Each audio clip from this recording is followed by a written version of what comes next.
وہ تینوں ہانپتے کانپتے گالیاں بکتے اس کے قریب پہنچ چکے تھے۔ تانیہ اب چیخ رہی تھی، رو رہی تھی اور رحم کی بھیک مانگ رہی تھی۔ اس نے اپنی آنکھیں بند کر لیں۔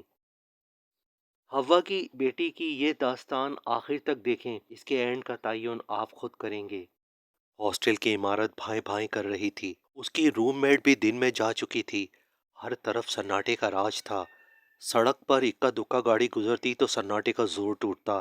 5 روزہ چھٹیاں اناؤنس ہو چکی تھیں۔ ہاسٹل کی تمام لڑکیاں اپنے اپنے شہروں کے لیے نکل چکی تھیں، لیکن تانیہ کو صبح 7 بجے والی ٹرین سے نکلنا تھا۔ ہاسٹل انتظامیہ سے پرمیشن لے کر وہ رکی تھی۔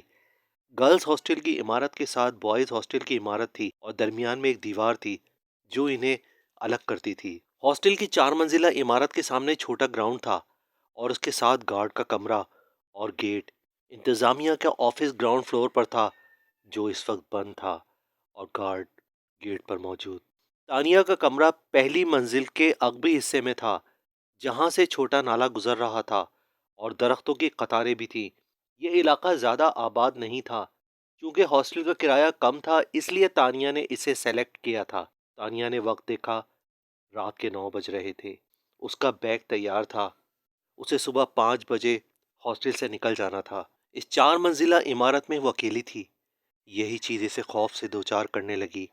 تانیہ نے موبائل اٹھا کر گھر ملایا تو والدہ بھی پریشان تھیں اور تاکید کر رہی تھی کہ دروازہ بند رکھنا اور باہر بالکل نہیں نکلنا۔ اس نے فون بند کیا۔ صبح ہونے میں ابھی بہت وقت تھا۔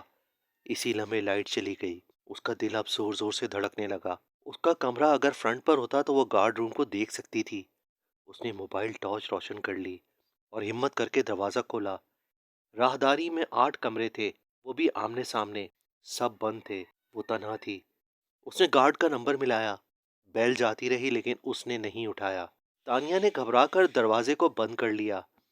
اچانک اسے یوں محسوس ہوا کہ راہداری میں کوئی چل رہا ہو۔ اس کا دل اچھل کر حلق میں آ گیا اور پھر اس کے کمرے کا دروازہ بجا۔ تانیہ گرتے گرتے بچی۔ دروازہ پھر بجا۔ بی بی، میں ہوں گارڈ، آپ کو کسی چیز کی ضرورت تو نہیں؟ یہ اس وقت یہاں کیوں آیا ہے؟ تانیہ نے سوچا۔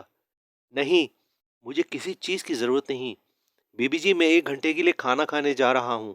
آپ گھبرائیے گا نہیں، دروازہ بند رکھیے گا اور اپنا خیال رکھیے گا۔ قدموں کی چاپ جاتی ہوئی محسوس ہوئی اور تانیہ کی جان میں جان آئی۔ یعنی اب میں بالکل تنہا ہوں۔ یہ سوچ کر وہ لرز گئی۔ دسمبر کی ٹھنڈ تھی لیکن گھبراہٹ کی وجہ سے تانیہ کے ماتھے پر پسینے واضح تھے۔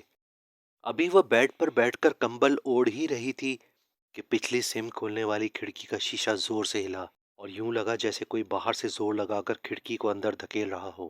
تانیہ اچھل کر بیڈ سے اتر گئی۔ یقیناً کوئی اوپر چڑھ کر اس کی کھڑکی کھولنے کی کوشش کر رہا ہے۔ تانیہ نے موبائل کی روشنی ڈالی تو اسے نظر آیا کہ کوئی موجود ہے۔ اب تانیہ کی چیخیں بلند ہونے لگیں۔ اس طرح کے حالات سے وہ کبھی نہیں گزری تھی۔ اس نے ہمت کر کے کہا، کون ہو؟ اگر تم واپس نہیں گئے تو میں…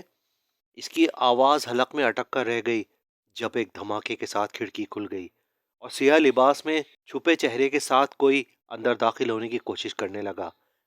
تانیہ پیٹھ کے بل فرش پر گر پڑی۔ خوف اس پر اس حد تک حاوی ہو چکا تھا کہ وہ پتے کی طرح کانپ رہی تھی۔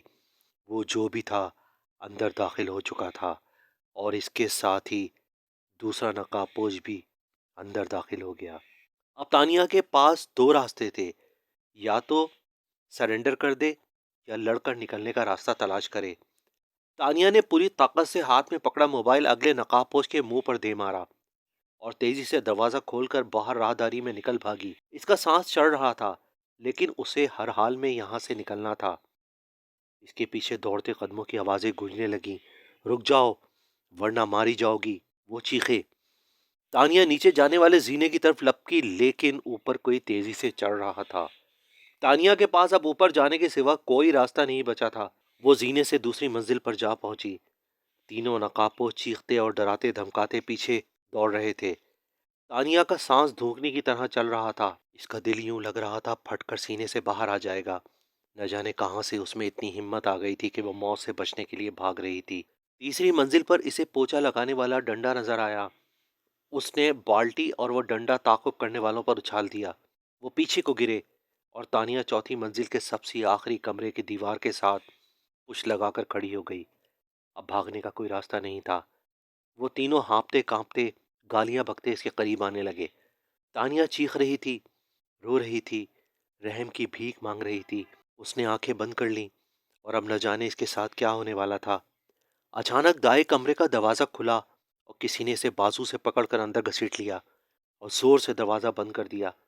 اندر ایمرجنسی بلب روشن تھا اور تانیہ کو اندر گھسیٹنے والی اس کی کلاس فیلو مریم تھی۔ تم یہاں کیسے؟ تانیہ نے حیرت سے پوچھا۔ میری آخری بس نکل چکی تھی اور میں واپس آ گئی تھی۔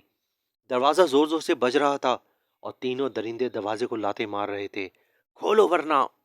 تانیہ اور مریم نے صوفہ، ٹیبل، کرسی سب دروازے سے لگا دیے اور کھڑکی کھول کر زور زور سے مدد کے لیے آوازیں دینے لگیں۔ دونوں بہت دہشت زدہ تھیں اور باہر سناٹے میں دور دور تک کوئی بھی نہیں تھا۔ نہ جانے یہ کون ہے؟ تانیہ نے مریم سے کہا۔ میں نے انہیں بوائز ہاسٹل کی طرف سے دیوار کود کر اندر گرلز ہاسٹل میں داخل ہوتے دیکھا تھا اور بعد میں نیچے شور شرابہ سنا۔ تمہاری چیخیں سنی تو معلوم ہوا کہ کوئی لڑکی بھی میری طرح ہاسٹل میں موجود ہے، پھر تمہیں اندر کھینچا۔ اچانک دروازہ زوردار دھماکے سے ٹوٹ گیا اور وہ خونی درندے دندناتے ہوئے اندر داخل ہو گئے۔ سارے راستے بند ہو چکے تھے۔ تانیہ اور مریم کو بالوں سے پکڑ کر انہوں نے گرا دیا۔